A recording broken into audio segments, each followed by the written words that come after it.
നമ്മൾ പന്നിടത്തൊരു ബസ്സും ലോറും കൂടി ആക്സിഡൻ്റ് ആയിട്ട് കൊണ്ടുപോയിട്ടില്ല. നമ്മൾ ആദ്യം നമ്മൾ മലങ്കരയ്ക്ക് എത്തിച്ചു.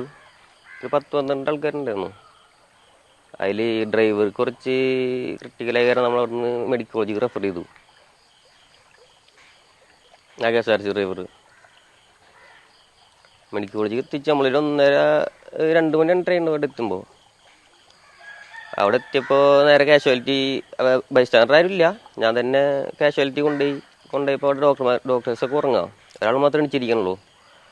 അപ്പോൾ നമ്മളവിടെ പോയിട്ട് ഇവിടെ ആരും ഇല്ലെന്ന് ചോദിച്ചപ്പോൾ സെക്യൂരിറ്റിക്കാരെ വന്നിട്ട് നമ്മളെടുത്ത് റൈസായി, ചൂടായി, ചെറിയ പ്രശ്നമായി, വർത്താനായി. എന്നിട്ട് ഡോക്ടേഴ്സ് എണിച്ചു. ആൾക്കാണെങ്കിൽ ബാക്കിയുള്ള ഉറങ്ങുന്ന ആൾക്കാരെ വിളിക്കാൻ ഒരു മടി. അപ്പോൾ നമ്മളവിടെ വർത്താനാക്കിയപ്പോൾ ആൾ എണിച്ചു, കുറേ പേപ്പേഴ്സ് അങ്ങോട്ട് ഇവിടെ നോക്കി. എന്നിട്ട് ഒരു 3/4 മണിക്കൂർ അങ്ങനെ നിർത്തി. ആൾക്കാണെങ്കിൽ ഇല്ല, വേറെ ഒന്നും ചെയ്തില്ല. നമ്മളവിടെ എത്തുമ്പോഴത്തേനും ആളുടെ അവസ്ഥ വളരെ മോശമായിരുന്നു. മൂക്കിൽ നിന്നും ചെവിട്ടിൽ നിന്നും ആകെ ബ്ലഡും ആകെ കുറേ വൊമിറ്റൊക്കെ ഉണ്ടായി. അപ്പോൾ നമുക്കത് കണ്ടിട്ട് നമുക്ക് തീരെ പറ്റണില്ല. കാരണം ഇവരൊന്നും നോക്കണില്ല, ഒന്നും ചെയ്യണില്ല.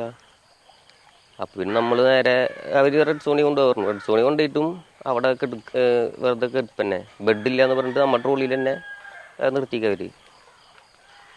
അപ്പോൾ ആൾക്ക് വൊമിറ്റ് ചെയ്യാനിങ്ങനെ വരുന്നുണ്ട്, തലക്ക് കാര്യമായിട്ട് എന്തോ പറ്റിയിട്ടേ.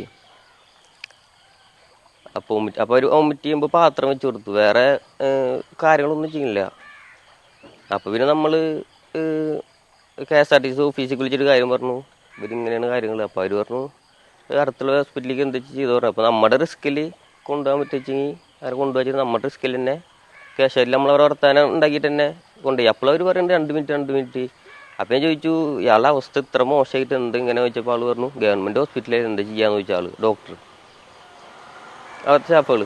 അപ്പം നമ്മുടെ റിസ്കിൽ തന്നെയാണ് നമ്മൾ വേഗം നമ്മുടെ വണ്ടി എടുത്തിട്ട് നമ്മൾ നേരെ അമ്പലേക്ക് കൊണ്ടുപോയി. ICU വണ്ടി വിളിക്കാതെ നേരമൊന്നും ഇല്ലാത്തതുകൊണ്ട് ICU വണ്ടി പിടിക്കുന്ന എന്തായാലും 10-20 മിനിറ്റ് പിടിക്കും. അപ്പോൾ നമുക്ക് അവിടെ 10-11 കിലോമീറ്റർ നമ്മൾ പെട്ടെന്ന് നമ്മുടെ റിസ്കിൽ നമ്മുടെ വണ്ടിയിൽ നേരെ അമ്പലേക്ക് കൊണ്ടുപോയി. അവിടെ പോയ അപ്പം തന്നെ നേരെ കാഷ്വാലിറ്റി കയറ്റി കാര്യങ്ങളൊക്കെ ചെയ്തു. ഇപ്പോൾ കുഴപ്പമില്ലാന്ന്.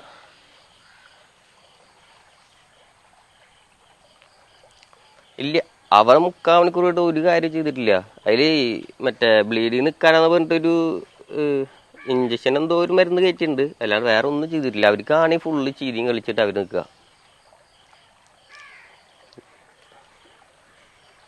പറഞ്ഞു അവിടെ വരുന്ന ആൾക്കാരൊക്കെ ഇത് കണ്ടിട്ട് എല്ലാവർക്കും അറിയാം. നമുക്ക് കാണുമ്പോൾ തന്നെ ആളുടെ മുഖത്ത് മൊത്തം ബ്ലഡും ഫുള്ള് ബ്ലീഡിങ് ആയിരുന്നു ആളുടെ ശരീരത്തിൽ.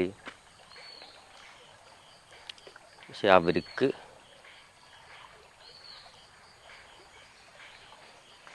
നമ്മൾ റെഡ് സോണിൽ നിന്ന് നമ്മൾ തല്ലൂടി വരുന്നിടത്ത് ഇങ്ങനെ വെച്ചപ്പോൾ ആൾ പറഞ്ഞു ഗവൺമെൻറ് ഹോസ്പിറ്റലല്ലേ നാളെ ഉണ്ട് നമ്മളടുത്ത് പോയി. സാധാരണക്കാരെ ആൾക്കാർ മറ്റേ സാമ്പത്തികമായി ഇല്ലാത്തവരാണ് അവിടേക്ക് പോണത്. പക്ഷെ അവിടേക്ക് പോയിട്ടും നമുക്കൊരു ചികിത്സയില്ല, കാര്യങ്ങൾ ഇത്രയും കുട്ടികളായി പോയിട്ട് അവർ നോക്കണില്ല.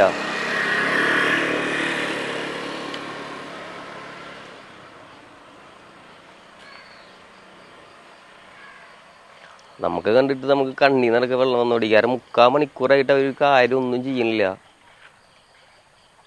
അത് നമുക്കിവിടെ പോകുമ്പോൾ തന്നെ നമുക്ക് നന്മ ആംബുലൻസിൻ്റെ ഓണർ ബിനീഷേറിന് വരെ കൂട്ടിയിട്ട് നമുക്ക് സീറ്റ് റിപ്പോർട്ടൊക്കെ അപ്പം തന്നെ നമുക്ക് വാട്സപ്പിൽ അയച്ചു തന്നു.